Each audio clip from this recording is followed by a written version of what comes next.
जय मां कामाख्या। आपका बहुत बहुत स्वागत है कामाख्या धाम में। मीन राशि अप्रैल मास सन 2024 कैसा रहेगा ये जानते हैं और एक नजर डालेंगे मुख्य त्योहारों पर। पहले 2 तारीख को शीतला माता जी की जयंती है और 5 तारीख को पाप मोचनी एकादशी है और 8 तारीख को सोमावती अमावस्या है और 9 तारीख को नवरात्र प्रारंभ हो रहे हैं। चैत्र माह संवत 2081 आपके लिए मंगलमय हो, आपके लिए भाग्यवर्धक हो, आपके जीवन में खुशियां लाए, इसी कामना के साथ आइए बढ़ते हैं आगे। और 17 तारीख को मां तारा की जयंती है, जिस दिन आप एक विशेष पूजा अर्चना करके जो हमारे चारों तरफ जो अदृश्य बाधाएं हैं उनको आप दूर कर सकते हैं। तो इस को और ज्यादा विशेष गंभीरता से न लेते हुए, अगर मैं इसको गंभीरता से लूंगा तो वीडियो यहीं पर ही खत्म हो जाएगा, समय यहीं पर नष्ट हो जाएगा। लेकिन आपको सिर्फ एक बात के लिए सचेत अवश्य कर देना चाहता हूं कि तंत्र में सर्वोत्तम कहे जाने वाले इस समय वह तिब्बती लोग हैं जो मां तारा को 21 रूप में जानते हैं और उनकी पूजा अर्चना करते हैं और सौम्य रूप भी लेते हैं। लेकिन भारत के अंदर मां तारा का रौद्र रूप, शमशानी रूप ही आपको देखने को मिलता है। तो इस विषय को ज्यादा गहराई से न लेते हुए, आपके अगर प्रश्न है तो मैं उनके उत्तर आपको अवश्य दूंगा और अगले वीडियो में भी आप जानेंगे मां तारा के इन रूपों को। तो आइए आगे बढ़ते हैं और जानते हैं कि आगे की मुख्य जो ग्रह हैं उनकी क्या स्थिति है और मीन राशि वाले जातकों के लिए यह माह, क्योंकि वीडियो इसी पर है तो चर्चा इसी पे करते हैं। मीन राशि में राहु, शुक्र और सूर्यदेव, ये 3 ग्रह हमारे मस्तिष्क के ऊपर आकर के बैठ गए।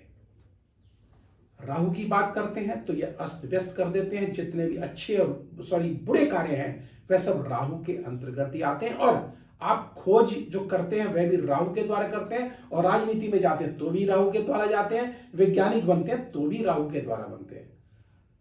अर्थात आप अगर उच्च पद पर आसीन होते हैं तो भी राहु के द्वारा, और अगर आप सबसे नीच कर्म करते हैं तो भी राहु के द्वारा, और वह भी लग्न में, अर्थात हमारे सिर के ऊपर बैठ करके यह जो है इस समय राज कर रहे हैं। अब सोचिए आपके दिमाग की क्या स्थिति होगी।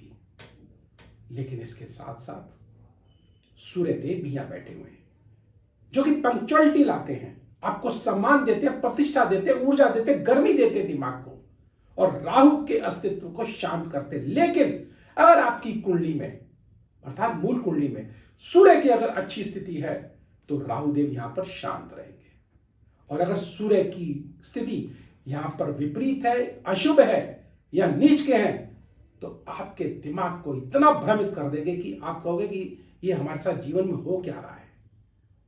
अर्थात बहुत ज्यादा आप क्रिएटिव हो जाएंगे या आप परेशान हो जाएंगे, नीच कर्म करने के लिए आप बाध्य हो जाएंगे। शुक्रदेव यहां बैठे हुए हैं और उच्च के शुक्रदेव जो कि भोग देते हैं, विलास देते हैं, कामना देते हैं, हमारी इच्छाओं को बढ़ाते हैं, हमारे ऐश्वर्य को बढ़ाते हैं, वह लग्न में ही विराजित हैं। लेकिन सूर्य के प्रकाश के आगे यह थोड़े से फीके जरूर पड़ते हैं। लेकिन शुक्र तो शुक्रदेव ही हैं, और जब शुक्रदेव सूर्यदेव मिल जाएंगे तो यह, अब आप सोचिए किस परम सीमा पर, किन ऊंचाइयों पर, किन जो चमक के साथ आपके इन ऐशो आरामों को ऊपर लेके जाएंगे। तो यह आपकी कुंडली में मूल पत्रिका पर ही निर्भर करता है। आगे बढ़ते हैं और जानते हैं कि बृहस्पति और बुध देव जो कि द्वितीय भाव पर विराजित है। बृहस्पति देव क्या कहने, धन, परिवार, कुटुंब, बुद्धि सबका विकास करते हो, अर्थात मीन राशि वाले जातकों के लिए यह बहुत ही सर्वोत्तम समय है ये। लेकिन आगे बढ़ते हैं और मंगल और शनि देव की जब बात करते हैं तो मंगल देव जो कि धन के कारक हैं, भाग्य के कारक हैं, वह कहां चले गए, द्वादश भाव में, अर्थात खर्च भाव पर चले गए। यह यहां पर जो मंगल कार्य आपके होने चाहिए वह न्यूनता में चले गए, अशुभता में चले गए। इसको शुभता में लाना आवश्यक है। देखिए प्लस माइनस कितना हो रहा है, लेकिन यह सब आपकी मूल पत्रिकाओं पर भी निर्भर करता है। शनिदेव यहां बैठे हुए आलस्य देंगे और यह स्थान हमारे जो शयन कक्ष का है, तो वहां पर गर्मी भी रहेगी, आलस्य भी रहेगा। गर्मी मंगल के कारण से शनिदेव जो है आलस्य देंगे।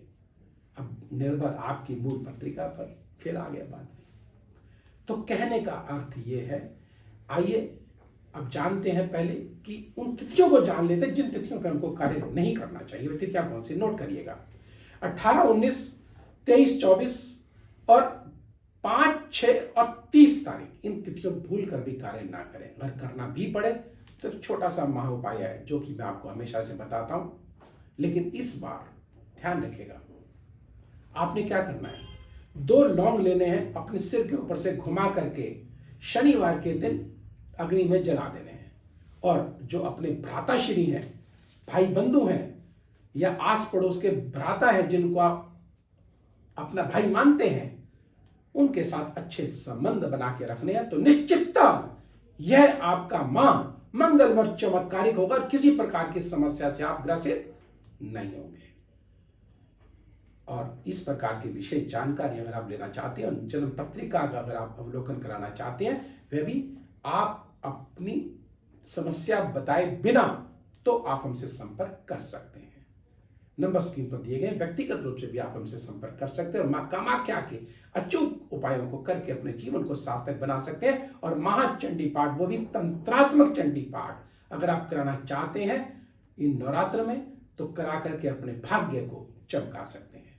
तो अब मुझे दीजिए आज्ञा, जाने से पूर्व छोटा सा निवेदन कि लाइक करें, सब्सक्राइब करें और बेल बटन को अवश्य दबाएं, जिससे अगला वीडियो आपके पास सबसे पहले पहुंचे और आप लाभान्वित हो सके।